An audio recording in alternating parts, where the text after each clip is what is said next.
Okay. Yes. Sunday tuli wano kawewo kyekakola omukyalo ono sofa kosi kabi tekamuyisiza bubi era akatenda.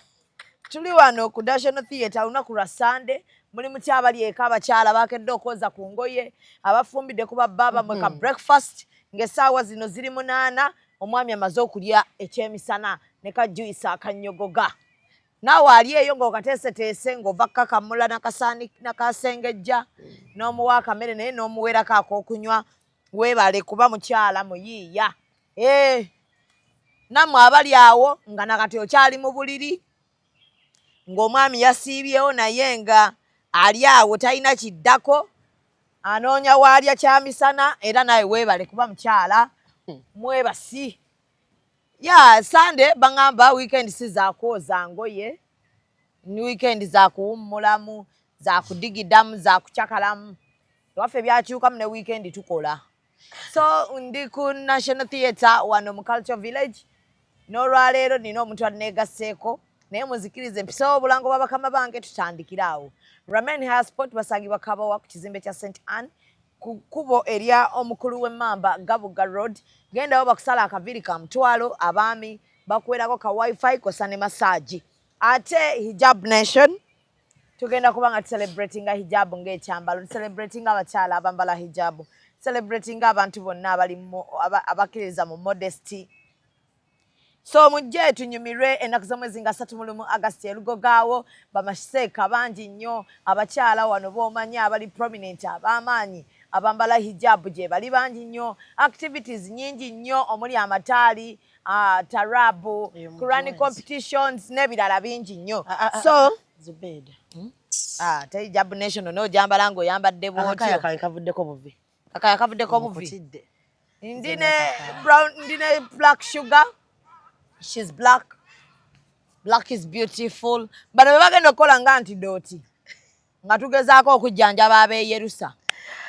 Nga batujjako misaayi batujjako. Babajjako musaayi. Basobole okuwa ku bali. Ogwange mbuuliridde ab'eyerusa. Baganye okuwulira. N'abatannaba neera bwe nsanga. Naddala njagala nnyo basanga bafunye obubenje jjukira tebabatunga. Bw'oyulika oba oyulise. Ennyama erina kwegatta. Tesobola. Wagitta dda. Era osigaza nina gwe nasanga nga yafuna akabenje ekisambi kino ne bakibajjulayo bati ennyama nekira kati era hipu yemu eri wano kubanga teddayo. Oli otaba black sugar. Ndi bulungi ogamba okyashamemu. Ndi bulungi. I love your voice. Thank you. So obulamu buli butya sofa. Obulamu mutambulanga bwe namubala. Butambulanga bwe wabubala. Ekintu kyebaliza Mukama. Alhamdulillah. Alhamdulillah. Amanya gabagenda okunyumira mu Hijab Nation. Ogenda mu Hijab Nation. Black. Njagala ojje olabe bwe tunyuma. Nze no ndi mukyala musiraamu. Gwani amanya g'amatuufu? Amatuufu soke tugaleke. Tata wange musiraamu. Njagala amanya go kati. Amanya gange amatuufu. Agali ku ndagamuntu. Nze sirina ndagamuntu. Nina kitambulisho. Ekitambulisho. Kenyani. Oli muna Kenya. Ffe gye tuyita endagamuntu mugiyita kitambulisho. Ate ekitambulisho kuliko mannya ki? Imani Wakesho Nancy Chepkwemboy. Emmanuel? Imani Wakesho. Imani Wakesho. It's one name, Imani Wakesho. Imani Wakesho. Nancy Chepkwemboy. Chepkwemboy. Chepkwemboy. Chepkwemboy oyo. Shamimu nno ng'otuuse okukola wekka ng'obudde bukyali. Erinnya ngezaako dditegeera mukwano. Chepu. Kwe. Mboy. Mbweyo. Mbwoyi. Chepkwemboy. Chepkwe. Abanakenya muli bakamba. Naye nze host. Chepkwemboy. So amakalenjin. Yaffe bagamba n'ogweri ewaffe. Eye mukwano.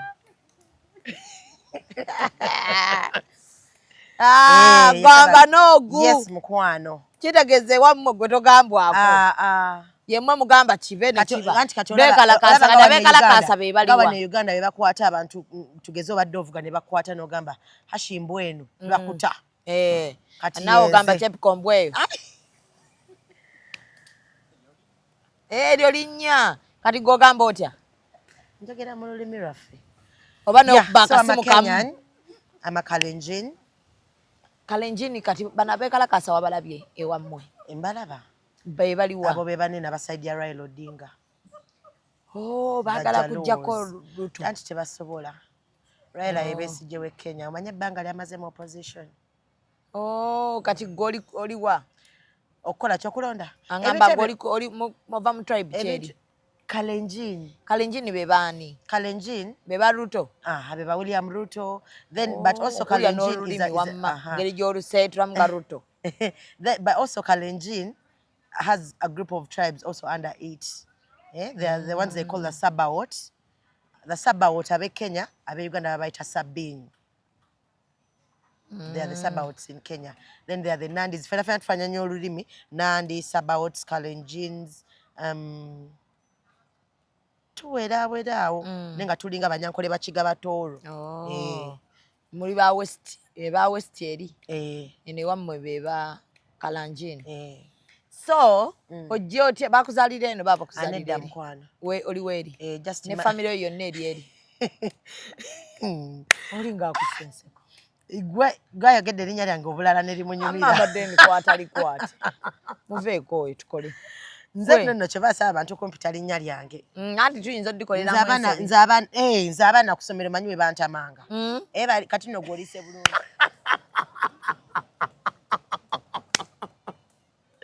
Kati nalina omusomesa ng'asomesa geography bali bamuyita Masitookero.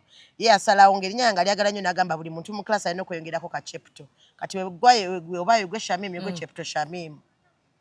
Buli omu ng'akeyongerako mu kiraasi kiki. Wasomera Kenya? Kibadde nkyagamba nti we came to Uganda when I was in primary 5. Wajja nani? Mami wange yafuna omwami omusheshe. Yamufunira eri ewamu? Nze simanyi gye yamujja naye wali oli awo nga mami aleese omusheshe. N'ogamba mami oleese nnyo. Ate nno nga nkula nali sikimanyi nti no, because my mom is Kenyan, my father is Kenyan as well. I didn't know I was Kenyan completely. And was a mami yekka kubanga nze nakula nga ndabwa oyo stepfather wange. Yajjange waka naye nga officially mu primary 4-5 ne beeyanjula biki ne tugenda e Kenya ne tulya emmere ne tunywa amata ne mudde eno ne tukomawo nze nga gwe mpita daddy until form 3 we nalabira daddy wange. Nakati daddy akyaliwo? Daddy wange waali. Ogendayo Nairobi n'omulabako? Once in a while kubanga kale Uganda ine engeri gyenyumamu. Yakutwala nnyo. Uganda ine engeri gyenyumamu no katinze ndi muna Uganda. Era Oluganda olukuba budinda. Ate katinze bantuma n'erinnya. Gwani? Nze Omumbejja Zaalwango. Ani yali kuwa musheshe? Ate ani yali kuwa? Omulangira Ndaos. Omulangira Ndaos. Nga tugenze mu Kabaka bwe coach. Waka Mswaga. Nagamba kati ono ye Mumbejja Zaalwango. Kati sikyali muna Kenya kati ndi Muganda. Okay.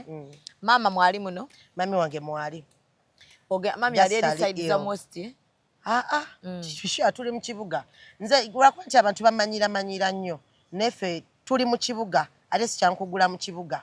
Naddala ng'oli kumpi ne main road. Mama ali mu kibuga wakati? Ye mukwano. Okay. So olulimi olumanyi wa Eddie yawe. Kayo olaba yeeyo tulina ka view. So osomedde wano? Nsomedde wano. Byonna byonna bikoledde wano? Ozaalidde wano? Ko kuzaala ate nno nkyazaalirawo mukwano. Okay. Saba Mukama akkirize. Osigale ng'okyazaalirawo ddala. Bino byampaka nja kuzaalira wano. Neera Katonda mutegeeza nti nja kuzaalira wano. Amiina. Saagalamu yadde omuzungu. Okay. Nze mu lubuto ndi muzungu, abaana bange beeru. Abaana ofulumya beeru? Product? Kutidde. Product ofulumya njeru? Kuno just ndi muddugavu ku skin, naye ndi muzungu. Monda. I know, I see. So oluswayiri olumanyi? Nnyo. Wamma wali muto n'ovaayo ng'olutegedde. N'okumanga ndumanyi. Natuka mu senior 3 nga saagala bino bintu byakwerega nga batugambe tufunye optionals. Nga tuva mu senior 2 tugenda mu senior 3. Nga ndaba bwe ntandika okulonda ebintu ebigenda okunkalubiriza ne ngamba omugezi okola Kiswahili gw'otaasome. Kanti nga nze atereeza abasomesa. Nga tuli mu musomesa affe yali musoga n'atabula olusoga mu Luswayiri nga mukwane ekyo ekigambo nga tekiriiyo. olimba nga takuba kiboko manyazi musa tebagala ba correctinga bagatuka nabivaako kati nga nze gwatuma mu class osomesa akwata akatabo nagaba bano mugende musome kino nayagaza n'abaana okusoma oluswayiri ku ssomero kubanga you get time you come and look for me I teach you ate wano mu Uganda Kiswahili is marked with leniency because they know you don't know Kiswahili kati bwoba osobola okugegenyako ebimu ne sentence tebasobola gimakinga wrong singa muvamu ekigambo ekimu they mark with leniency era buli mwana ali ku ssomero nga mulina Kiswahili ku ssomero wali yafuuka compulsory for O level naye bw'omusoma bw'oba ng'okola Kiswahili high chances of you passing weziri okay so ogizegizaawo oyingira otya amawulire gano nagasoma wagasomerawo YMCA Comprehensive Institute Wandegeya class of 2016 September intake 2019 nofulumayo nevayo nera nenzirayo and I did an upgrade okay noyingira radio 4 nedda mukwano nasooka kuzunga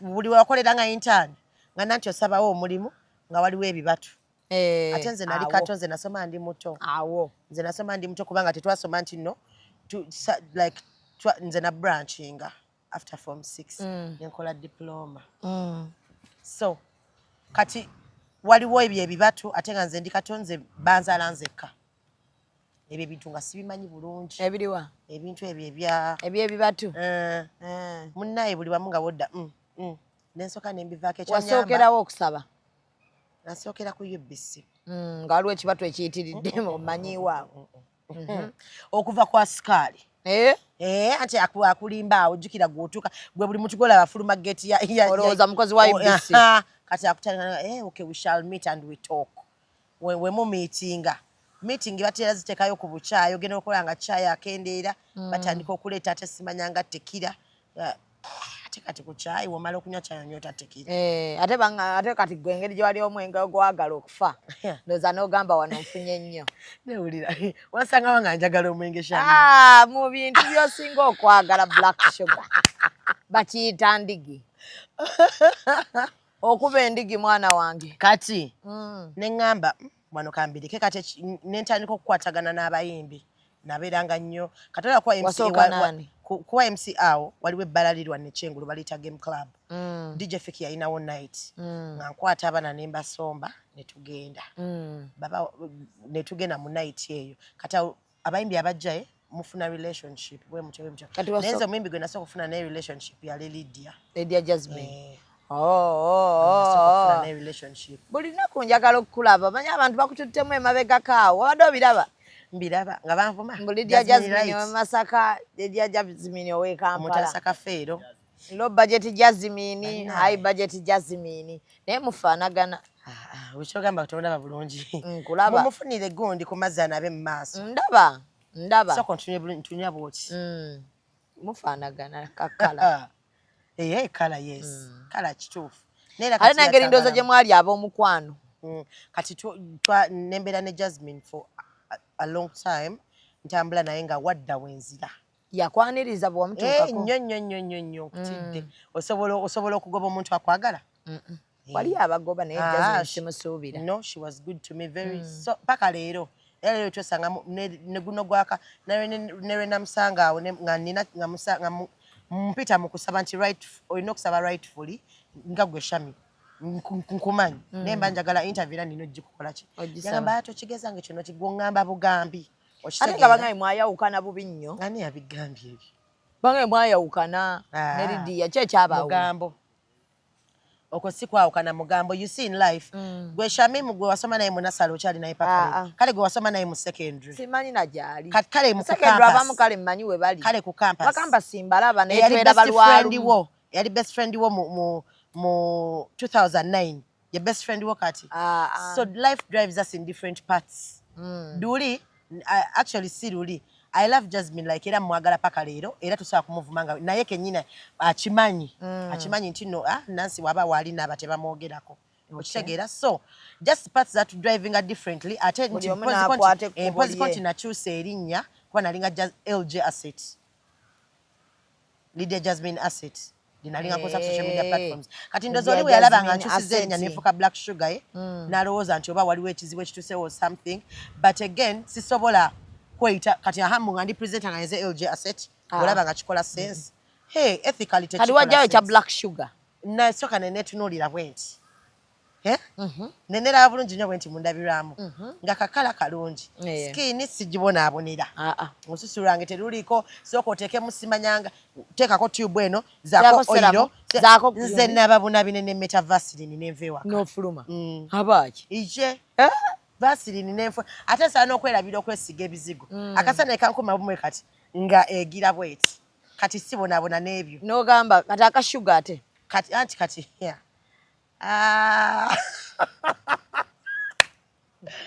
gwe bakubuuza sukaali otegeera ki nti sukaali awooma kyekyo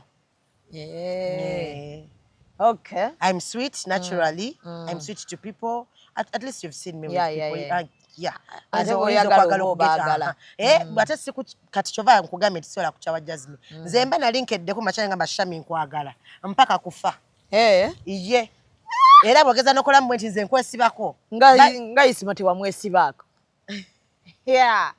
ababoda banvadde emboozi yo nenjagala ogiwakanya naye neŋŋamba kekiri nti ojjawakubuuza isima promote omumanyi owashiwa events obadde ki omumanyi emumanyi ali atya lwakuba simu ezikidde wandibadde tumukubirako nedda mbadde nkulaga bulazi nti nno nerero ku makya njogeddeko naye mwogera yes we talk habaaji agenda nakumpa obulango bannange tulina Nubian Festival mu August egenda kubeera Bombo SS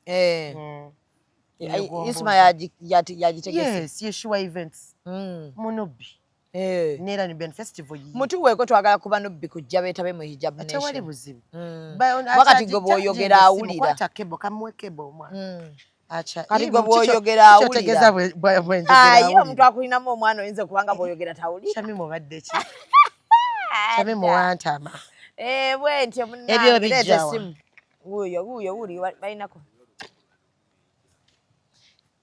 Nubian Festival yoddi 31 August naffe yaffe eriyo kitegeeza tebijja kusobola kukwatagana kati next edition we shall be part okay so omwana ali atya omwana wange gyali mulungi mukwatagana bunyi ne taata kyenjagadde naye bannaye nkwatagana bulungi ne taata w'omwana nedda teweegaana mwana ajja kumala mu maaso eyo nkwatagana bulungi ensi ebitegeere wazaala muyisima promota omwana bino tosobola okubisalamu Shami byayogera ate olaba kati kankubulireko totawaana na duniya ababoda babanga embozi be bagimpadde totawaana kitegeeza nga bakulimbi ensi yonna egimanyi nga bakulimbi ate batya nze nkubuulira nja mukugamba tata w'omwana off air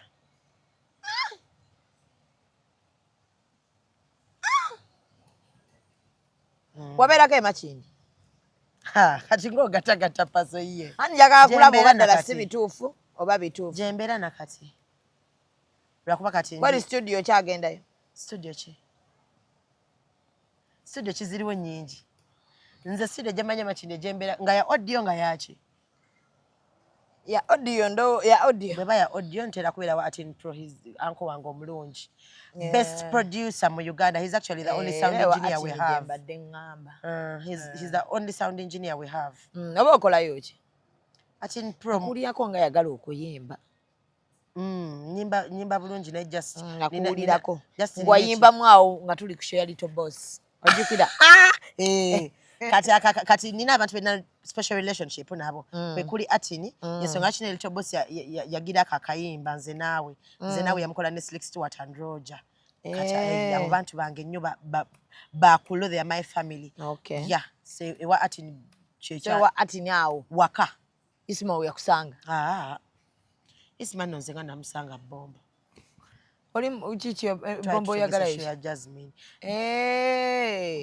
neba ngamba Jasmine wamusinkana wa Atini anti nozela beba kulimba goma Jasmine jana mudda toba wanyo budde goma Jasmine je namusanga wamusanga samujjako wa Atini so babeera awo nga balimba ebintu by'ekisirusiru kyova nkugambe n'ebyo bito biwuliriza nze akaseera kali jja katuufu nja kubagamba tata wa kati Simono mwesangawa Bombo Okay. Mugenze ku shows. Bwe mutwe tugenze ku share Jasmine, yes. Ebbala ko twali tutegese lyali lya guy bamuyita Griffin. Griffin oyo mukwano gwange. Era yali bba wa mukwano gwange. Yes. Ate nga ate oyo Griffin mukwano gwa Shoa. Bwete otisi. Bba wa mukwano goki? Mukwano gwange gyali eyo. Bba mukwano go Jasmine. Bana igwe kiki? Nedda. Nedda. So, je namusanga and that time nali ngezeza comedy yange ganje ngandi into marketing. Ate marketing ayiko gisobola. Mukwano. Nze nsobola okuguza egirasi ng'obadde onoonya sowaani. Ne kugamba mu girasi mugenda mu emmere n'ewooma. Jenegeza tova ku muntu nga kyoyagala tokijje. Tekamuko ku muceere olabe. N'otekamu omuceere tekamu ka supu mu girasi. Nefe kunoolaba ng'emmere etambula. Naye lwa lulimi lwo. Nze kuguza empale ng'onoonya sikaati. Negambe eno empale ejja kola nga sikaati. Ongambye esula makini. Nina mugongo wa Vayodi. Bannaayi. Shamize waddamu okumpita wano sigenda kudda. Anti ngambe leero buli kimu weemala eyo. Ababoda. Weemala eyo. Ababoda abo nina stage yanga okudde winto nyawo. Namugongo navaayo ko mabegako. Nayo nga navaayo nenzirako n'emulawa nenvaayo. Ate mulawa ni yali akututeyo. Nze kennyini. Si nze nkolera minisita naawe. Obadde ki? Nze sikolera ku budget ya musajja nno mukwano. Ayi? Ajja kuvaayo oli simumanyi tasirika. Ani? Bala, gundi. Bajjo. Bajjo yakusasulira ennyumba Namugongo. Mweyagalamu awo emyezi 3. Lwe yategeera nti Isima yakuzaalamu. Naye ekyanga. Simanyi gy'obijje. Teweeyagalangako na Bala, na gundi, na Bajjo. Tya Allah. Mutya. Ntya Katonda siyagalanko na Bajjo. Okimanyi nti n'omuntu bw'afa singa aba alimbye asobola okugenda mu geyeena. Nze nina kataba kabagenda mu ggulu. Okayina wamala osayininga. Nze mbawandiikamu abantu. Era kati otandise okunyiiza. Ate nyo libadde mu penso. Kati oyagala kunsangula. Ngenda kukusangulako leeta. Tewali tewampandiika mu peni. Kawali wanyiiga mangu wali abantu nja kusongola omumwa. Bajjo was my analyst ku Radio 4. Nera lwakuba nti kati ennaku zinali busy naye ntera okumukyazaako. Naye nakomadde emabega yakola I think yakola agreement ne RDM nga takkirizibwa kubeera ku radio zindala.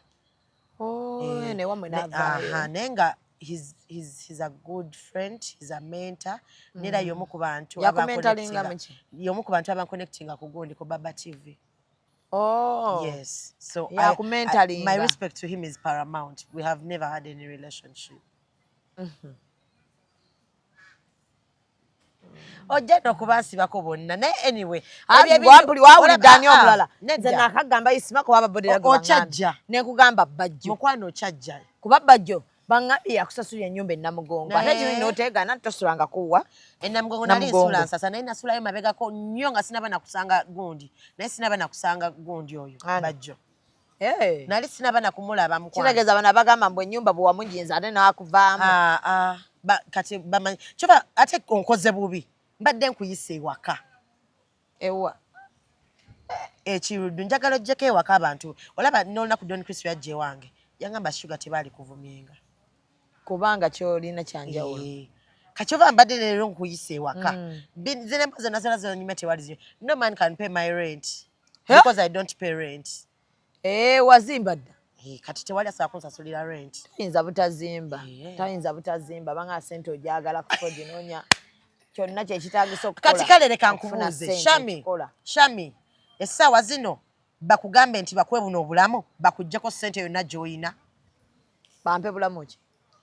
Anti kati okitegedde. Ngamba, bulamu sikutegedde kibuuzo kyo. Bakulekere obulamu anti bagamba obulamu bwe bugagga. Obulamu buleke babundekere. Bakutwaleko ssente zonna obeerawo ng'obonaabona. Asinga okola kubeerawo nga nji. Ate omufu akola ddi? Omufu akola ddi? Mukwano nze nkubulire. Omulwadde atambula ddi akole? Obulamu kintu kikulu nnyo. Nkugamba. Kyova bwe tuzukuka kumanya tusooka ne twebaza Mukama Katonda tugamba. Okumwebaza tumwebaza naye Mukama nkwebaza okuba nga nkyalimu abo b'okyawadde obulamu tumwebaza naye mukwano. Nze Mukama buli lwenkera ku makya naye nga ssente zeesibyemu. Ntandika kumuyombesa ne mugamba njagala obeere serious. ojja kumbulira oba nze yeetonda abaye boto bosaba ye beera serious sosobola kundeka ne mbonabona ssaawa eno yagala nze nfulume nga nze nswalire ku kkubo bagambe nti no leero budget ejja kuseza eggulu eyaleero egudde no please be serious you created me and you gave me an expensive life so bring the money boto bomusaba nazireeta ne mani nemugamba alhamdulillah mukama gyali bwemba wezibulamu abajaali abajaali naye mubuuza mukwano bwajja oludde bashami booliko bali bize sokodde wano nze nina kyenkola ki kyenkugamba omaze okulaba nti tuli bize muba bize kati ne musaalayo osaliramu ekigambo kati zino essaawa oli bize kati waliwo abasaba katonda naye ng'ayinza okuba nga ali ku ggwe kyokka oli bize kale asooka akulekemu akole kuba mwagala so bwoti ebyabajjo bawaayiriza basala kigambo he's just a man I respect a lot in the industry your mentor ogambe yakutwala ku baba yes okay yakeera ku macha na sporting nangamba osobola okukola n'omuntu koze nsobola actually nze nasoka namubuuza yasoka kumbuza osobola okukola ku TV ne mugamba nsobola naye simanyi ngeri ki yakuyingira mu TV mukama nanyamba yo time n'entrendinga mukko kati ngenda okutuuka eri gyantwala nga ngenze mu bafaani nga bakumanyi nga toli mu kwennyonnyolako ate nannyonnyola teri screen tester kinasimanga biki I know this is the lady who does this and this the side check bangambirawo kubiri wa makeup wotandikirewo tewaddayooko yadde kuwandiika kiyadde ki ajukirwedde ntambula ndi smart full time tandikirawo kola n'omusipigo okay so oyagala abantu abasala ekigambo by the way tukyuseemu mu nsala y'ababoda nabagamba ebintu bye mumpa mubeere nga mubyetegereza social media in-laws should know one thing bw'eba naconcentratinga ku bulamu bwange tebajja kugaggawala nze confusing nze ndi mwavu ndi mugagga ndi munaku okyage byonna mbiri ndi mweru ndi muddugavu kati bw'obeera ku nze katotegere nti shuga kino tandikirawo kumira panado actually panado extra si just panado kati nina interview gye nalikaawo nkulaba ng'oyogera n'ogamba tata omwana wo promota ki sisobola kumwogera kumpeewo tata omwana nge mwekitiibwa mukama alina engeri gye yankolamu nti sisanga nkonze musajja mwavu amiina ate abo ba events bannaye simanyi obalinamu nnyo omukisa naye byali byaluli emabega ennaku zino nina level ogenda obavaamu kati olinyereda mbavaako nina level gye naddako byakyukamu amiina alisobola kudda mabega naye mukama amanya omuntu ayagala ssente n'agamba kamukolere kino kubanga bwe mba nali mu teens nga ndaba abo kati saa zino mbalabanga otandika okwegatta nga oli mu teens nali seegatta naawe obadde ki wali okola ki seegattako nze nga ndi mu teens wali onyumya nab'emboozi omusajja eyanzaalamu yali musajja wakubiri eyali andabyeko yes he was my second man eyasooka gwe naddingana naye neera gw'oli kati naye eyasooka gwe waddinganayo gwokubiri n'akuzaalamu gw'olina kati amiina awo oba totabadde nnyo ekitegeeza bino ebigambo bye bagamba nti oli mwangu nnyo si bituufu kati omuntu asobola okumpolereza be bantu ababeera nange kubanga nanti nze shami nsobola okugenda naawe anti omanye buzibu abantu bweko banjajingira bino nti akulabe ng'oli out ate oluusi otudde n'omuntu naakati oyali omanye abantu abakakulya gwe bootamanyi obamanyi just kulaba bulabi ng'oyimiridde n'omuntu leero n'enkya zimala kuba nakweza oyo mukyala wa gundi so abasinga babakuwa buwi naye siwali buzibu ne mukazi mulungi sina kyakikolera ate omukyala aliwo okugambibwako so ki ekikunywesa omwenge ng'atalinaako kiddako nga bwe wansangedde nga ngunywa ne lwe nali ku Namukwakula nali nnywa mazzi wamma ne lwe nali ku Little Boss nali nnywa mazzi Little Boss wali onywa mazzi water it was your birthday anti I was taking water olina eddoboozi Little Boss watuwaamu awo akapera so bakuwaayiriza tonywa mwenge omwenge ngunywa naye si guli gwe bagamba omungi ate ogwo gwe bagamba omungi sigunywa teri omwenge gwa bbeeyi gutamiiza ate omwenge gw'ebbeeyi gutamiiza bya bbeeyi bw'otamira otandika kwogera luzungu ngenda kunoonyeza receipt. This was not a bag. This was not the bag I was carrying. It's a debali mu charging ezimu zibeereko kwa tuzikuba ebifaananyi tuzitera ku Snapchat. Lwaki? Just muntu kweteka afune we yeeteeke watuufu. Bwe mumala okulya ne musasula nga mukwata receipt nga muzikuba ekifaananyi. Njikuba ekifaananyi just in case kubanga kati nze ewamwe batera okumbala omufuulo. Ate lwaki oba ogiteekayo ku Snapchat? It's my Snapchat. Oba oteekayo kwewuliza bulungi. Okay. It's my Snapchat. Wenjala oteekayo ebbeere nga nditeekayo. Wenjala oteekayo receipt nga ngiteekayo. Wenzijaawo. Black Sugar, lwaki abantu balowooza nti ku studio ya Atin wali osulawokko? Kasi okyogedde bulungi nti balowooza.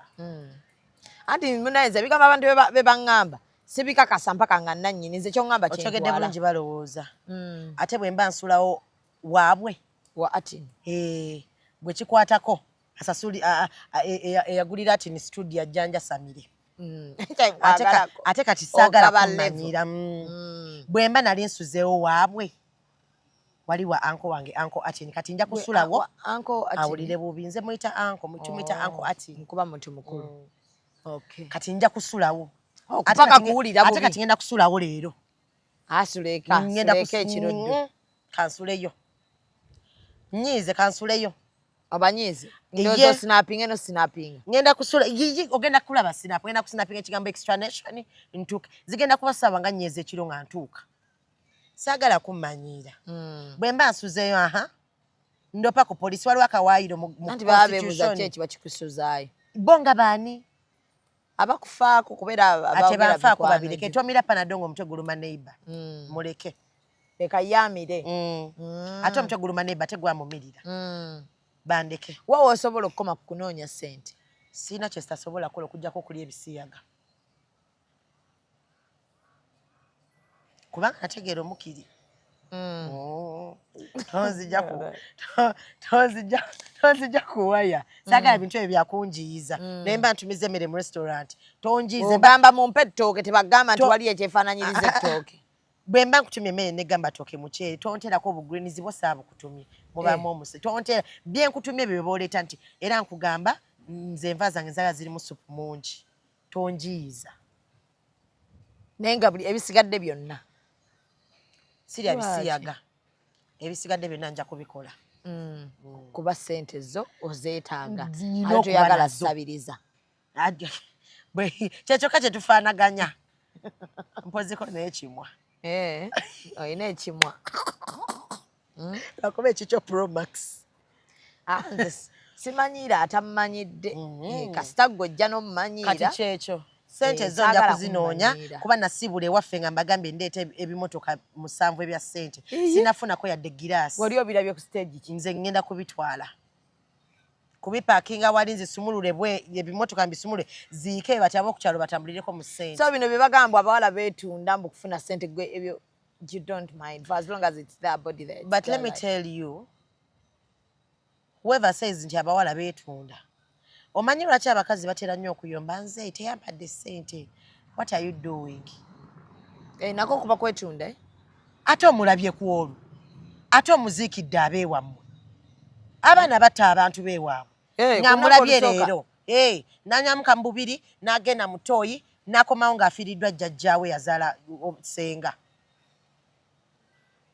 n'amutta. So kati gwe olabanga buli omu let people be abantu babaleke kiri kintu kye ate bwe bafa nvunyuza ezigenda okkirya mumuleke. So you don't advise girls go gamba nti mukole teweegaba kati ate abo nze kati sina muntu gwe mpa advise nze banzaala nzekka okiwulira banzaala nzekka sina nsonga lwaki nkulumirirwa mama yerira ssente okitegeera sina nsonga lwaki nkulumirirwa owulira bulungi kaakati gwe obanga gwe tosobola kutegeera nti nno banoonya ku ssente n'ogenda n'okola nze bwe nazaala omwana naddamu okola nga nnakawere wa wiiki seeza tewali byakuwummula tewali kubanga omwana wange njaga ate omwana omweru tabonaabona ndeka ate ebintu yakisiro omwana omweru tabonaabona era omwana omweru tosobola kumutuma nti genda oleeta amazzi nga waliwo omuddugavu era bagamba Zubeida jyayo genda oleeta amazzi ku luzzi wegerezeeko kuba gwe kakala kanoga nze jjukira ndi mweru mu luzungu mpaka kofira yafu obadde ki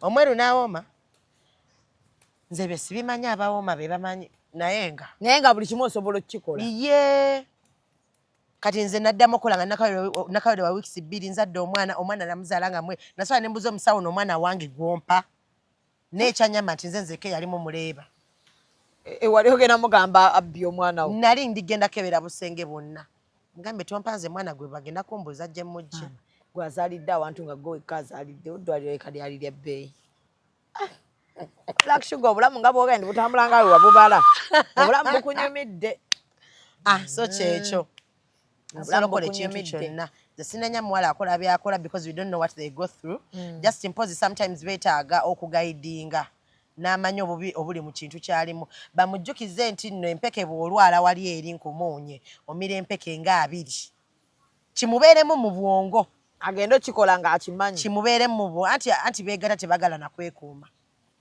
bambi tebaagala aba yawulidde kigambo kyo wano ky'ogambye ye n'agenda bugenzi agoberera gwe anti nze gwogoberera nti jjukira kati nze nkola I work for 2 media houses okitegedde n'emirimu gy'emirala gye sajja kwongerako okitegeera so kati nze gogenda oyinza okuwulira byenjogera my budget is not your budget ekyo ekintu n'abaana kye batamanyi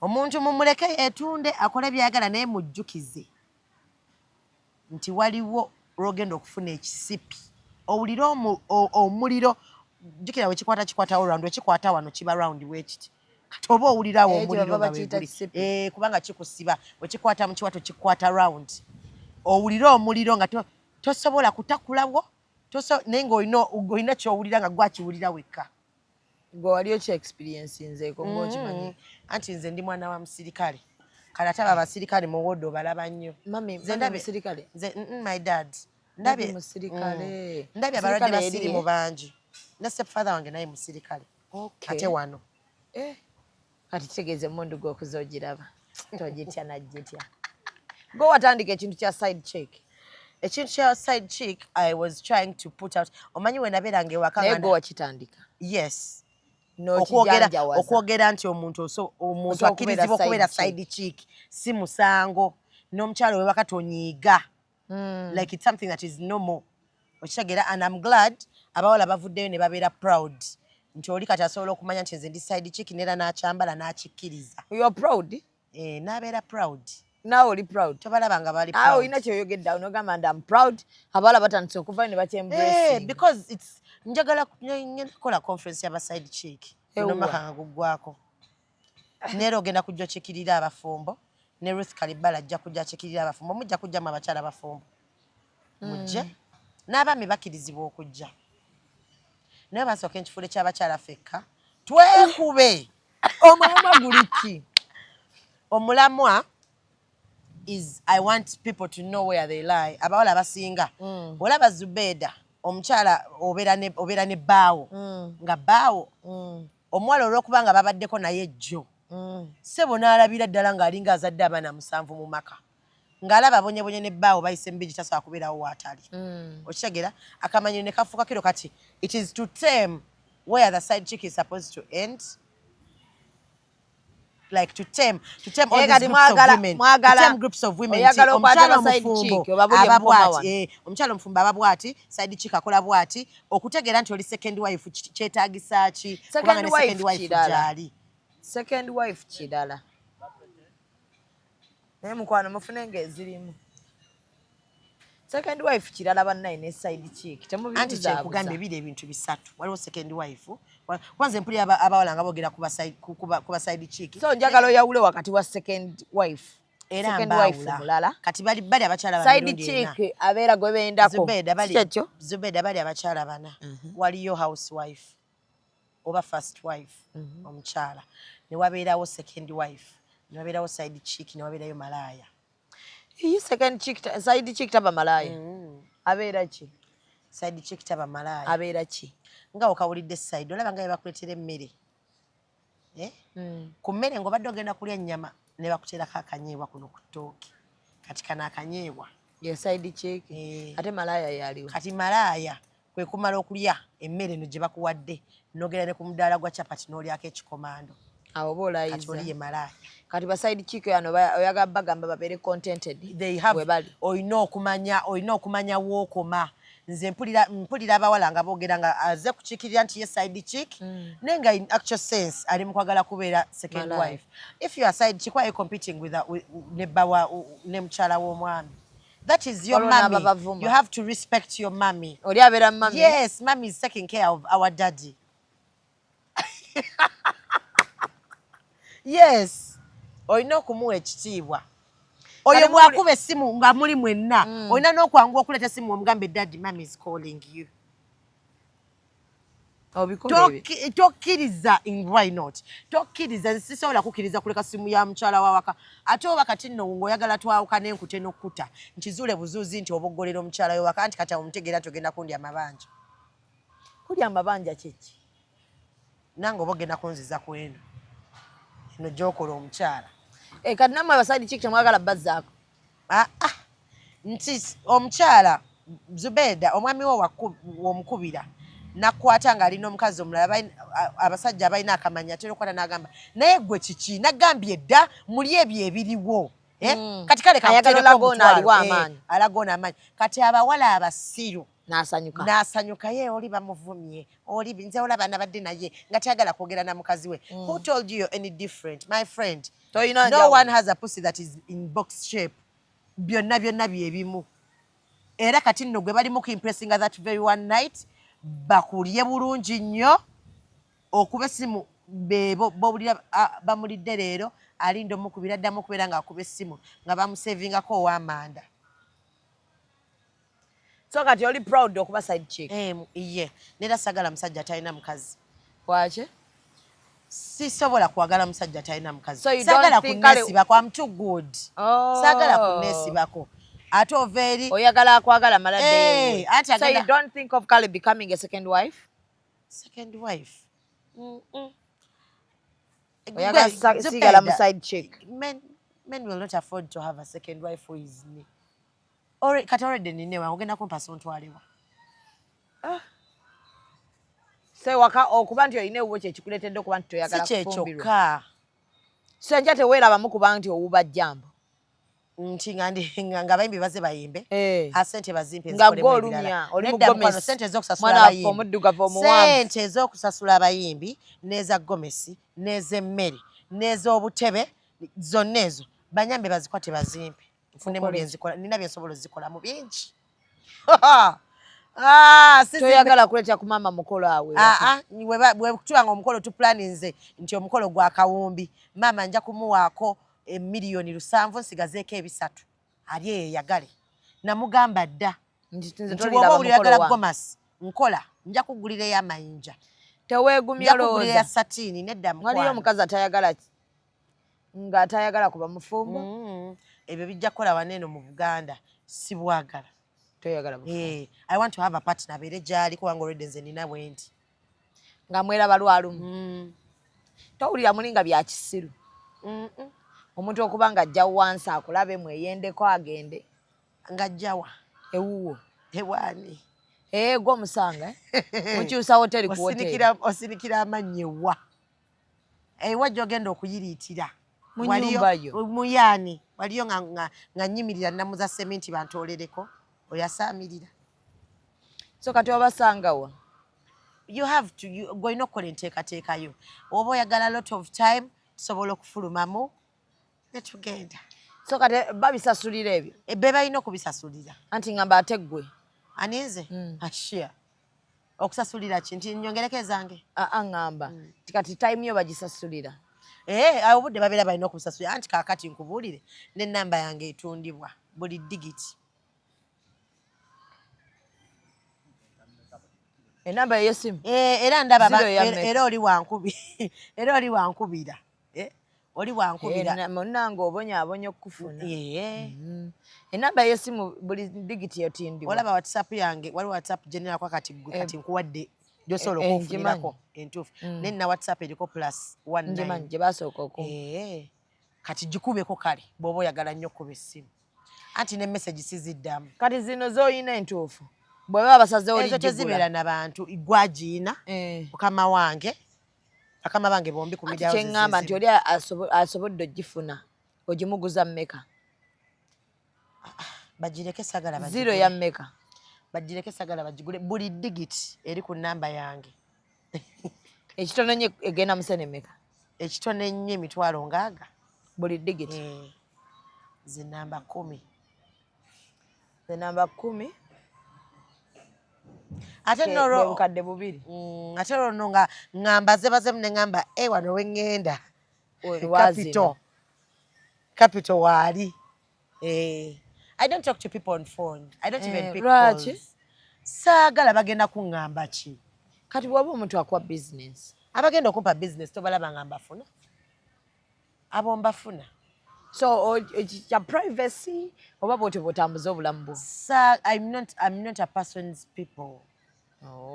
Kubanga abantu bamanyiira Zubeida. Omuntu amalako naawe eddakiika 2 ng'atuddeko naawe agenda okufuluma wali ng'abagamba ebintu by'otamanyi ng'ategedde ewammwe kati olaba ng'obadde ongamba ebintu bye sitamanyiko omutwe n'amagulu ng'akumanyi okusinga bwe weema asaana okulaba weekweka bw'otyo naye bakwogerako era kati osinga baali bakumanyi ate nno tebannaba batandike n'okutandika okufuna energy drink kubanga bakyaligenda kwogera nze nkonfuzingira ddala owulira omuntu n'akwasamira n'akusibako omuyimbi n'akusibako oli Biswanka mukwano gwe anti ndoozi olaba by'otandise Biswanka is my friend Biswanka is my friend and he's a young boy who needs help nakulabe ka video ke mwakoze tetwakoze ku video kabadde ka video yabadde live bagite Assalamu alaikum wa rahmatullahi wa barakatuh. Executive Captions presents the very first edition of Hijab Nation on the 31st of August 2024 at Lugogo Millennium Grounds. Join us as we celebrate modest dressing with lots of halal activities including archery, Quran reciting, nasheed, kite flying, henna sessions, Islamic quiz and many more. Don't forget all women in black hijabs and men in white thobes. A table at 3M, VVIP seat at 380k, VIP 100k and ordinary 50k. Stalls are available at very affordable rates.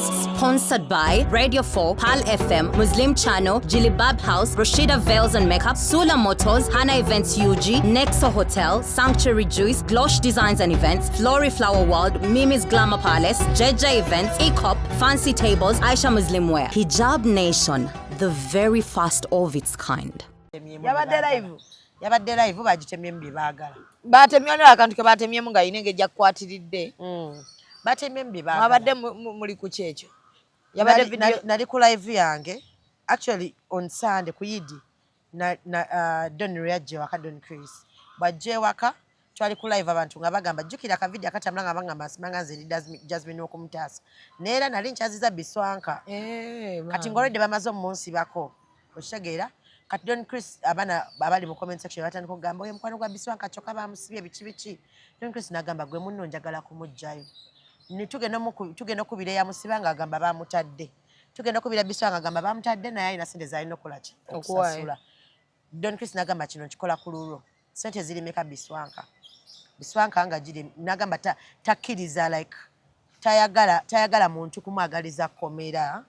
It doesn't look good ate muvubuka muto alina n'ebyokola ate tannaba kutereera bulungi so Biswanka natugamba agaye 7,000 Don namwongeramu 2,000 n'agamba sugar nkwalidde akadde ku live Biswanka ne mugamba we naba nvudde ku TV kwamaliriza ku ssaawa 2 ez'ekiro jangu ne mugamba jangu kuki jangu ewaka kati ne mugamba jangu ewaka okime ssente bali bamusibidde ki yali bamugamba nti it's kind of cyberbullying kali yavumira ku internet yavuma omuwala bamuyita Zinc yavuma omuwala bamuyita Zinc ati omuwala n'amulopa so Biswanka najja nakima sente ze bwakima sente ze n'aŋŋamba tukoleyo challenge naye ng'olwedde luli twakolako ku challenge nga ndiko dinze challenge ennungi mu ssimu yange ate waliwo gwe yajja naye simanyi simu ki gye yakozesa ate gwe naawe okimanyi essimu webanga ina camera pixels nga si nnungi there is high Never bazari buli lunaku wano bayomba essimu gye bantunuzaamu okitegeera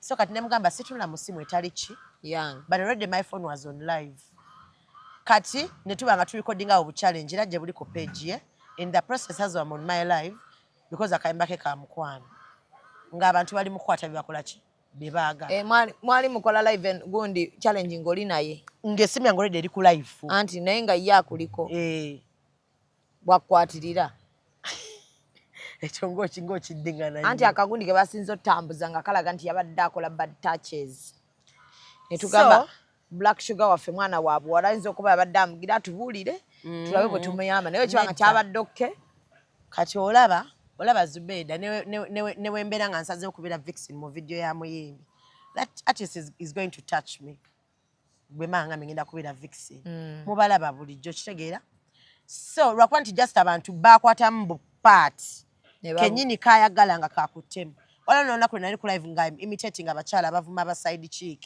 naye batera okwogera ne basalamu akapati wako kanganvuma oli n'abana batabiteeka tebakoze lugero nga nze bwe njogedde nti bannange there are sometimes women go like bwe bakisusa nakubira omuwala n'amugamba ABCD basalamu wano mu ABCD we batandikira nenkolayo video ate buli nako mugikola ey'okwetonda nenkolayo video nengamba naye akantu akatambula kalaga nti nze oba nkozesa ebigambo ebikyamu but it was like this like and this naye okuva called for I know but apparently it looks like I'm going to have to always come out to tell people kakati kino kyabadde bwekiti and I'm not ready to explain myself literally all the time akiri gy'oli gwe nga bwe wakikola nga teri akutuma neero osogamba nti akati mukwano kyemuddamu okulaba kyonna gwoba oyagadde no sirina gwe ngenda kwennyonnyolako kubanga nkooye omuntu ava eri nakuvuma obubi n'owulira ng'oyagala kugenda naye abantu bakola ekintu ekisingayo n'ogenda n'oyagala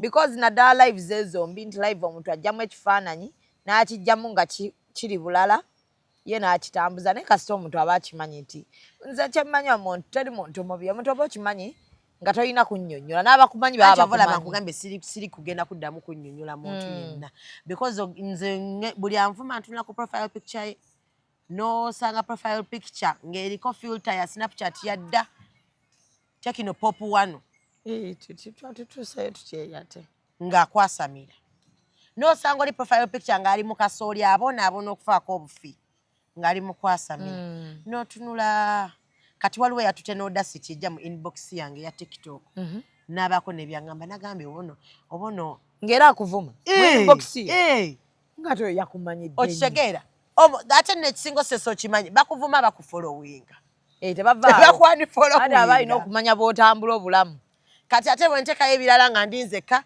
mubannaye okimanyi nti nno omuwala mulungi no okimanyi nti nno omuwala kati banvuma obubi at the same time bafaanana Jasmine kyemugamba Jasmine mubi ati ndoza batandise ovuma omuyimbi wange I know black is beautiful black is beautiful eyo kala nno nga ya bbeeyi kala ya ate nosanga omuntu n'akuvuma ng'ayambala akabina omwana omweru teba nakulabanga ekintu ekyo kyogera by the way nenjagala tujje nkutuuze wano nga tuli babiri nkutegeeza ekintu kino nti mukwano omulyamamba abeera omunaavumaganya ekika kyonna tewali kikuvumya bakabina nanze nanyini kutunda bubi Kampala wano awo kutunda tugenda kulanga ne kaakati njagala betutunza bonna oba ovuma bakasitoma wuliriza betutunza bonna ndi mu kubagamba ekintu kino tokkirizibwa kwogera ng'okambala beera wampisa nnyo beera mwetowaze nnyo abeeyerusa nga boogera nabo kati ate abeeyerusa obalaba gye bakoma okwogera batunyiza mu gavumenti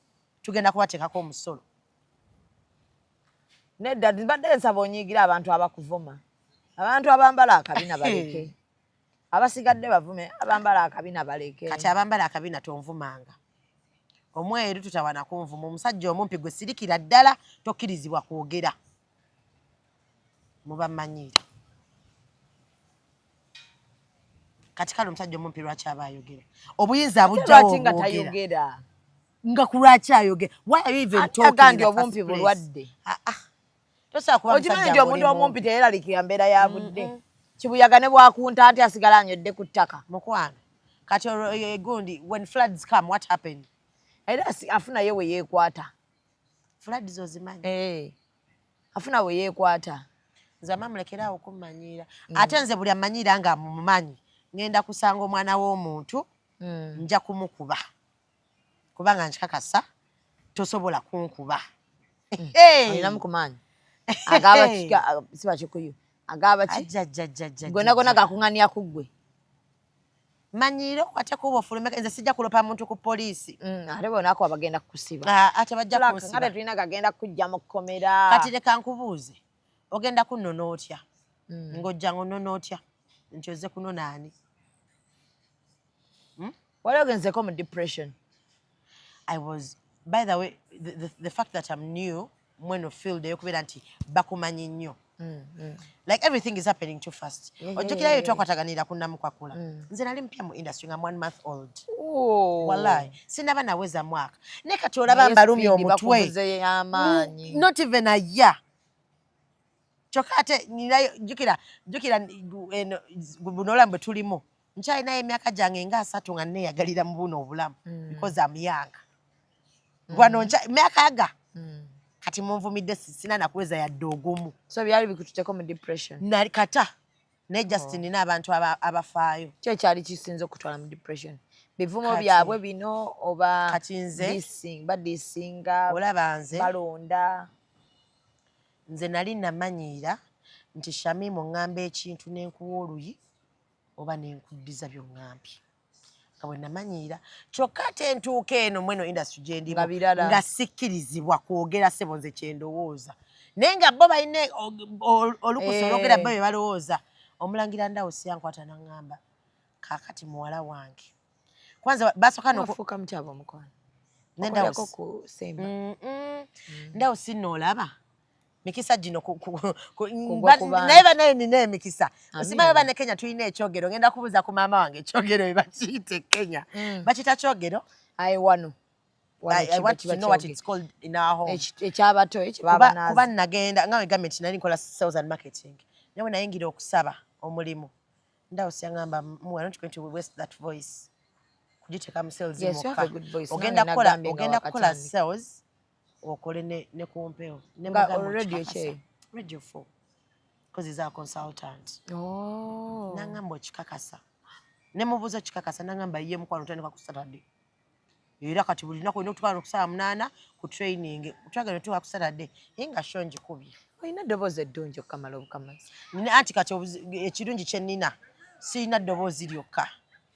Ne ethics nzirina. N'eddoboozi nina ethics, nina amagezi. Kati ki ekyali kututte mu depression? Kati ekintu ekyannyiiza ekyali kinkosezzaako nnyo. Kati mu kusooka ku Radio 4 nakolako interview emu n'etambula. Baavumanze. Wayogera ki? Nali ku Shakira. Wali we batera obufaananyi bwe ng'agamba mbu essimu baagibbye. Nga ŋŋamba ne mbagamba banaye, I don't see the reason as to why you're taking pictures when you're naked. If a man wants you that bad, bajje mweyambulire kutama namu bw'ati baba yakulingiza paka mu byenda akulabeyo agende. Me, I don't see a reason as to why someone is taking nude pictures to send to someone. Nina nze sikola long distance relationships. Okyegera baavumanze nabwe kiri kutuukako era biki ebanvuma omuntu nakuvuma nga akumanyi. Musaba olukusaba ngenda okola ekintu mbuza papa nga naye papa waliwo ekinyiga wakisikola kino. Nemugamba naye papa banvuma nnyo mu comment section lwaki sibaddamu kuba nsobola omu paka nga baweddeyo. Nangamba gwe sinika ebyo ebinyo byo tekijja kukola. Nangamba tokikola. Kati ekirala ekyannyiiza ekyali kyo tekisobola kuntwala mu depression. Ekyali kintutyako mu depression kwali getting isolated ku mulimu gwe nali ngenzeeko. Nga abantu bafeelinga nti otutte buli you're favored. Balaba bakwagadde balaba ggwe. Okyegera kati nga tolina muntu gw'ogenda kubuuza. Jjukira ndi mupya ngenzeeyo oyagala okubuuza omuntu microphone tokuba kaziriwa kino okyegera kugwa TV kugwa radio. TV anti nga bo bali ttiimu y'oli gwe nasangawo. Olina gwe wasangawo? Nina gwe nasangawo gwe nali ngenza okukola naye. Ne gwe nali ngenza okukola naye nga ttiimu yonna gwe yagala si manager wa station eyaliwo. Assalamu alaikum wa rahmatullahi wa barakatuh. Executive Captions presents the very first edition of Hijab Nation on the 31st of August 2024 at Lugogo Millennium Grounds. Join us as we celebrate modest dressing with lots of halal activities including archery, Quran reciting, nasheed, kite flying, henna sessions, Islamic quiz and many more. Don't forget all women in black hijabs and men in white thobes. A table at 3M, VVIP seat at 380k, VIP 100k and ordinary 50k. Stalls are available at very affordable rates. Sponsored by Radio 4, Pal FM, Muslim Channel, Jilibab House, Rashida Veils and Makeup, Sula Motors, Hana Events UG, Nexo Hotel, Sanctuary Juice, Glosh Designs and Events, Flory Flower World, Mimi's Glamour Palace, Jeja Events, ECOP, Fancy Tables, Aisha Muslim Wear. Hijab Nation, the very first of its kind. abasigadde bonna baali bakkuba anti kakati olunaku olwasooka lwe nali ngenda okukola ku baaba nali mbagambye nze kambireke ngende ewaka nenkaaba nokaaba fast nga day kiki nga ntuuse bwe nti ne bampeerawo gu attitude omwana yagamba nze sisobola kukola naye nze lwaki munditya omuntu at the last moment era nze eno programu ngizimye nkole oba yaakole kati nga tesagala kufiilinga nga threat eri omuntu so nempita piddi ebbali namugamba nayo manyi how about we let her do her show we get another show oba mbireke ne bagamba no tefayo we're going to handle her okumuhandolinga ne bamuhandolinga ogenda ku mpewo ate nga nvumira ku mpewo oba kitege bwakuvumira ku mpewo oba wakava ku mpewo aba social media ne bagamba nekyusaamu ku kino bakomenta kuba nagenda kwegundi nga bakomenta bamuvuma bamuvumya amagulu bamuvumya amabeere kati ngate nze abantu they welcome fans both they welcomed me kitegeera kati ngate social media balaga nti ebyange tebikola bangamba kolanga gundi ngani ng'omukyala gwe nasanga ku show saagala kumuwa amasanyalaze sikyagagaba generator yange kanjituuleko oyogera erinnya ly'omuntu oba omuwadde amasanyalaze iye kantuule ku bumeme wange standby generator ne solar panel ate nina ya 1500 watts. Okay. Kati munaye omuwala nempulira nga sikitegeera kati ne first show bangamba twagala eno show tugitambuze omanyi no presenter agoze okukola naye aliko amasanyalaze abantu bamwagala nnyo kati twagala tugende ku seti akuwalabule gwe okaaba oveeko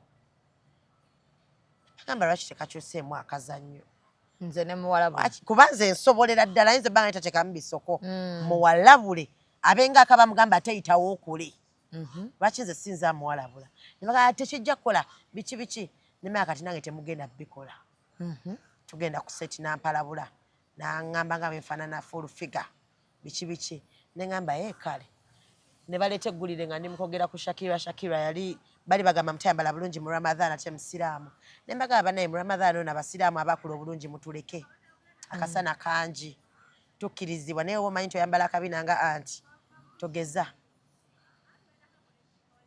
akuba yali nako ku seti ng'akambadde ogutali musango nakambala ogutali musango kati nga mukoze mulimu gumu gwakwekuba kati era producer yawulira atya yamanyi era olunaku lwe yakoma okukola nagamba nawe sugar kakati nze nfunye omulimu ewalala ate ngenda kukola birala bino mbivuddemu ya media nga tulowooza asaagana tusibula bulungi twakolako nnaku 2 naye nga mmanyi agenze mu bulungi kuba omuwala nasoma naye minwayo kuwa MCA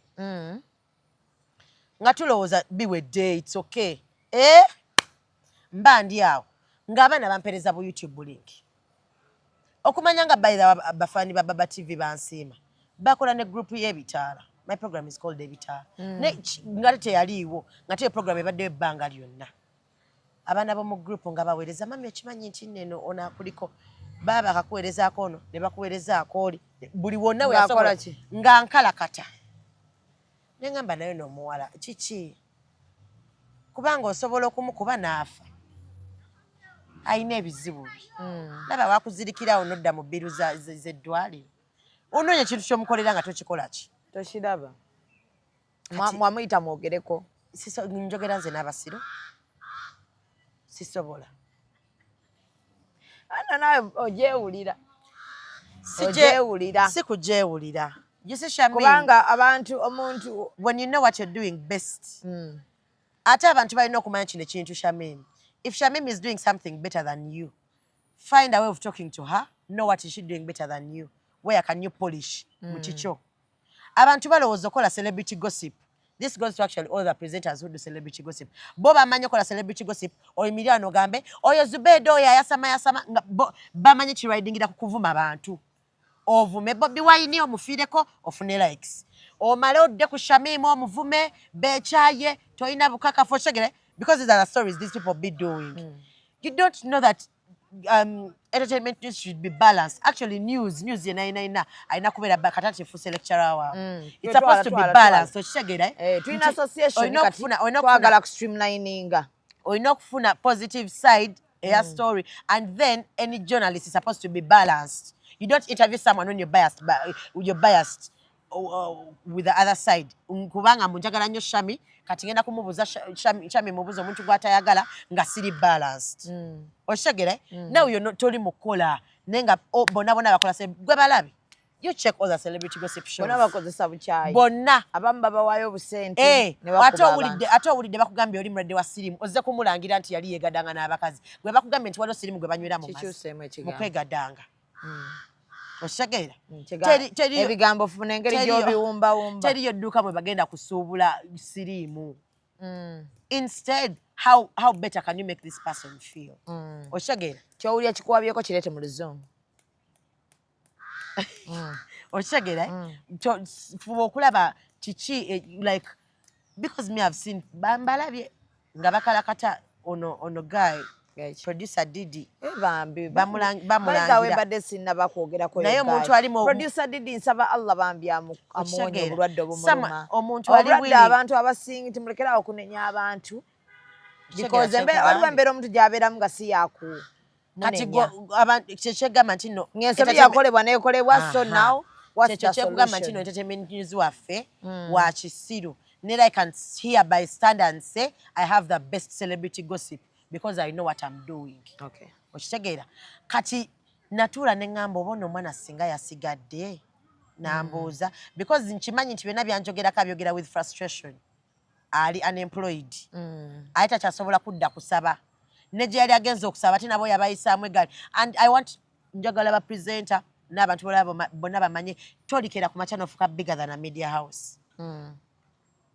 Okitegeera. Nti ne babeera bakoze ensobi. Find a way of kujigonjola nabo. Sebo gojeyimbyemu mu kakati bana abantu basiru nnyo. Nze bano Jopa toyombye Shami. Yotera okudda. Kati yali badde teyandeekaanira nga ne media house teyagivuma yalikomyeyo n'alimogereddeyo ne bamwongera omusala ku gwe bali bamwana afunayo ng'emitwalo 4 omwezi. Baali bamuwameka. Nze simanyi naye tijja tegiwera. Naye tegiwera kati nsobola omwogerayo ne bazongerako bajeti y'essi nnene obubina babutunda mmeka.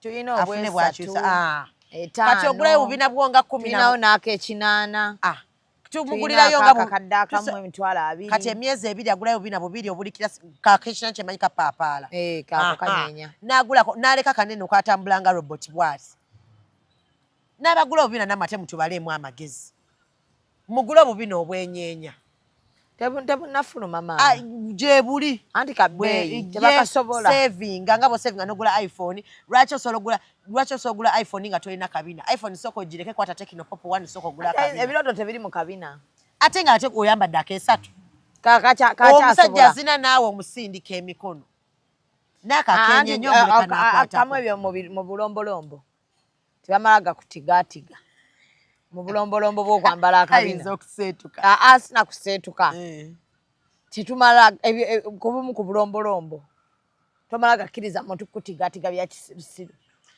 kati abaali ku mateeka gaffe. All that was the time I actually felt bad. I felt like I was not welcome. Omanyi kibi nnyo okugenda ewantu n'owulira nga teba neŋŋamba n'ekyanyamba naye bannaye gwe nnina Katonda Allah gy'ali nze natuuka wali ng'abakozi bonna tebanjagala naye ng'ababoosi banjagala nga kwegamba omukozi olina kunyiga gw'ogende kubanga boosi agamba ono tagenda nga lwaki boosi agamba togenda baali banjagala nga baali balabyeko kubyokola you see what you want ng'olabye ddala ono omwana akyakola kyennyini kyetwagala ate so nga tebatya luzinga balala basigaze ekintu ekirungi era bamugamba mukwano you either going to work with her or you go. Nakyo kinabo bayogera ekigambo ekinene. Ate olemereddwa bayogera ekigambo ekinene gyali. Kyekyo kati tukaze ku baside chick. Oli mukumanyira omukazi yabonabona n'omusajja sente z'oli mukulya kati. Omanyira omukazi we. Ate omugamba nze bw'obanga oyo tewekyaye naye ngenda kuvaako. Ngenda ku eije. Abami munyambe ng'omusiru waali kwasamira ekyo ekigambo n'akigamba. Nkwegayiridde erinnya Jet. Duka misinde. Go back to mami. Simanyi. Naye agirinnya ddeyi wa mami. Kati obi bagamba baside chick nti bino bwe bulombolombo bwe tugoberera. Why would you be telling a man to leave his wife? Gwe lwaki oyagala omusajja w'abengi? I just want abakyala abewaka baresonating naffe nti kakati tetulina gye tugenda kulaga abakyala bonna abasinga abalina abasajja abategeera abasajja bakulu namwe muli bakulu kati nze bakanzaala juzi kayinza oyagala ndagewa nange golo zange zonna ebirooto byonna mbiraba mu mwami wo nzikiriza onzaale banyiiga enzaala nze ndi wampisa. Nze nkugulira ne birthday gift. I can even take my mommy on treats. Netufulumamuko. Daddy tusobola n'omugamba twaleko ffenna. Tutuuleko tunyumyemu. Kyemwasooka okufuna kamanyiiro. Mutambula nako. Ate kaba kamanyiiro. Mutambula nako mukeekuumisa. Kyembaagalako. Era mukakuume. Kagenda batuusa kati awo mmanyidde wa? So ogenda kukola gundi y'abaside chick? Tugenda kola gundi. Mwogeremu. Tugenda kola conference. Okay. But it's open to all the women, whether you're married. There's some things also abakyala afumba balina okumanya. Nkuwulidde obeebaza wano eno okufumba. What harm is in a man bringing breakfast in bed? Era omukyala weebale kuba mukozi nnyo, ozuukuse, ofumbye, butunda, rubbish. Tebiddamu ebyo byasama ojja kuswala. What harm is in your man? No one etteeka ery'obutamanyira host. What harm is in your man bringing for you breakfast? Tewali. Ate namalo jikwa anti namalo kwa breakfast kati ne mugirya mwembi kati n'omusala omukuto. Oba kati bitandise okunyuma. When will your man think of a side chicken okola ebyo? Naye abakazi abafumbo balina ke bamastalinga. Okola mirimu nga bawaze. Oyambadde empale y'omunda kuliko bayika, oyongeddeko zino boxer z'abababa mu zaaseno, n'ayongerako skirt ennene, n'ayambala akalega bob tube, alinga ayambala bulletproof. Nazzaako ekireesu, n'ayambala ddira kungulu, nazzaako leesu n'agisibako. Then ne yeesiba n'obutambala nga buna ku mutwe n'ayongerako ne hair net, ne bonnet. What is wrong? Ogenda mu kigo gumbya. Then nomala awo noyoza engoye kola lunaku omusajja atudde mu ntebe ali free akanda kukola akozesa bugambo nga mama gundi jangu sokisi zange siziraba afuna engeri gya kuyita mutse nkasooke nkuwa emmere temumanyi nti nno ni Katonda yagamba nti nno emmere terina kuba mmere yo kalo n'emmere ey'omu mwoyo. Musajja omusibyeko amatooke olw'okuba ogawaase nnyo. So babireke ebyokufumba babiveeko.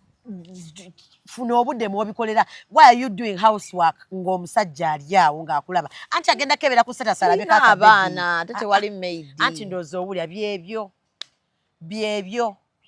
Ani mwogera because temina na buvunaanyizibwa. Shami oli kigamba nze? Tumina buvunaanyizibwa mukana ne mulongoosa nze lwakuba nasalawo ne ngamba n'abaana mwabateeka mu bazadde bammwe. Nasalawo ne ngamba nti muwala wange eka yajja okutegeerekeka because namwogerako nga ndi mu interview ne babbina ku lunaku lw'abakyala and I was representing the young mothers yeyeka. Negwe kive yeyeka gwe mujja okumanyaako. Naye ozadde. Ate tolina mwana. Ate nno nkyazaala. Munaye bw'oba okyasozaala zaala. Ngenda kuzaala kubanga nina ssente ate sina gwe nali ndope ku poliisi nti kakati omusajja tannyamba. Sikulabangako. Sijja kubaloopa. Naye era ozaala mu bagagga. Shami. Era nze sagala muwala gwe nsanga nze sagala muwala gwe nsanga nagamba nze nsaba buyambi omusajja tobyagalira ddala ebyo. Tobayamba nabayamba. Naliyo nga mwegatta. When your man fails to be a father to your child, don't fail to be a mother to your child. waliwo abanoonyeza emirimu gibuze waliwo abagezezaako anti obalaba kati nkubuulire Shami abo abawala abasinga azaala alina ggoolo nti kanzaale mu mugagga mukwate idol and sodale mukwano they leave you oshagera bajja kuleka ng'ozadde omwana bakuleke obeerawo n'omwana wo era omuwala yenna leero nga tonafuna lubuto ng'ekyo kikibadde mu birowoozo byo oba tolina ssente okwegatta kuveeko okwegatta akuleke olina enteekateeka yonna ey'okukyusa mu nnyambala yo ennyambala nge yabadde ki yakoze eki ŋŋamba olinayo enteekateeka yonna ebadde ki ey'okugamba sinafuna mukisa ekintu kyangu ennyambala nge ebadde ki kyakugamba sinafuna mukisa gwonna bangamba oyambala bubi naye nze ebbanga lyenkulabidde eitha obeera mu mpale bweziti empanvu oyagala nnyo jumpsuit emingi gyenkulabye emingi oyambala nnyo jumpsuit nyumira nnyo ebintu ebyo I love my body by the way bikutte okwambala so buba buteeteeyi oyambala nga bukutte nakulabako ng'oyambadde akateeteeyi akayina wano akavuunya bwe kati ebiteeteeyi wembyambala side mwetera kuba mpanvu emu nga nnyimpi njagala nnyo okwambala engoye nga tatu yange erabika eya black lwaki black sugar nga beka walumwa nnyo ng'eta mpitirivu mpanvu kuva wano paka wano njagala nnyo okwambala hafu kati abagamba nti nyambala bubi kuliko kigambo black sugar ne wano kano baateekawo kakikano ako akantu ka representinga palpitation mulamu okategedde abaali bagenzeko mu ddwaliro tubulaba ne baketegereza bati bwekagenda mu layini bweti oba nti oba ofudde kati ndi mulamu okitegeera so abagamba nti nyambala bubi nina eno I'm going to get another tattoo tonne kuba ya mwami yenna naye ndeka tontisa kinyo nga yakoze eki yabazeekuba ziba wano waliwo amannya ge bawandiika wano kati waliwo ne bennalabi bagenda babirinetekako erinnya ly'omuntu waliwo bennalabi bagenda babiri nogenda n'omwagalwawo ne bakuteekako eriryo erirye gwe ne bakuteekako erirye anedda mukwano tojja bikola mulembe gukuyiteko gugende yakoze eki nga yakoze eki nga yankoledde ki wasiimye ayinza okuba nga akugulidde amaka anti ebyo babikolakola dda ebabinkolerakolera dda omanyi obuzibu bwe nina the first man I met had money as in money so tewaliwo omuntu agenda kukola kintu kigenda kunkanga mpaziko ng'osobola okunfuula abuuka mu bba naye tewali sisobola kuteekako linnya lya muntu alaba tewaliteekako yasooka sisobola tumaliriza naye banfunayo gwe nditeekako ate oganye munnange ale tukolere ki botegonzesizza obwavu olinayo ayagala oganye alina meka taweza zayasooka oyabireke atwalize muli obunaku bwe rubbish ze fool yagala rubbish ze total fool anesonywe kati ye mbadde kugamba ki abagamba nti nyambala bubi abagamba nti nyambala bubi mulekerawo okungulira engoye mbeegayiridde temungulira kemboneebone kempite bwerere zino ze muneeyanzizza okungulira okuva gye mwatandikira tukome wano ate oba ntegedde ntya singa omanya olugero mbadde ngenda okwambalira gwe Shami naye noogaa Shami muwange alina omwana ali ewaka aŋŋambe mbundudde okwambala kubanga yesterday it's a weekend ade mbagambe lekanyaka kinkoze bubi Shami ero interview gisazeemu tukolemu endala mukwano tugenda kukola eyokubiri kuba bagenda kukuvuma anti bano bavuma n'ebitabakwata sibalinaako buzibu waliwo wano abaŋŋambye mbumakindi bakubanja yonna simanyi ab'amaduuka simanyi aba mobile money bano babooda mbwobeera mumakindi nga weegoba n'abantu ng'akakondo simanyi aliwo yakusanga oggyemu akakondo oteekayo emisinde awo ku balakisi nenze nga sina gyembeera nze ate mmanyi gye baŋŋambye makindi ku balakisi omanyiwo makindi ku balakisi manyiwo naye ate si gyembeera tesitera nakubeerayo kubanga nze mba ŋŋenda ewange olaika olina abakuwala n'abangi abantu bo tebanjagala naye sibalinaako buzibu olaba bwe mba ŋŋenda ewange so I'm not going to impress anyone mpitira teno munyonyo lwaki kubanga siyagala kuyita mu nfuufu. Ehaba nange tebannalukolera. Nduddo manye kyantamyayo nange enfuufu. Kati mpitira eri kati oli bwangamba nti ate yandabye Makindye Barracks. Ninayo abantu bange ne kati sikyabalambula. Nakugambye bw'owulira nga ebigambo ebimu bisosi. Mpitira eri bwenti. Osobola obiyisa mu luzungu oba osobola nokyerekereza. Nkirese. Naye lwakwata but again ekintu kyangu nnyo. Mwene ensi teri omuntu atabanjibwa. Buli omu nabagamba ate omuntu wano okuba successful olina okuba ng'obanja. Teri muntu atabanjibwa because n'okubeera ate kasoba n'essuubi erisasula. Kaakati abagagga bonna baba bangi. Kaakati buli agambye nti no nti bamanja. Oteekayo misinde. Kati mbalumye. Mbalumye. Mwenna. Goshuga. Mbalumye.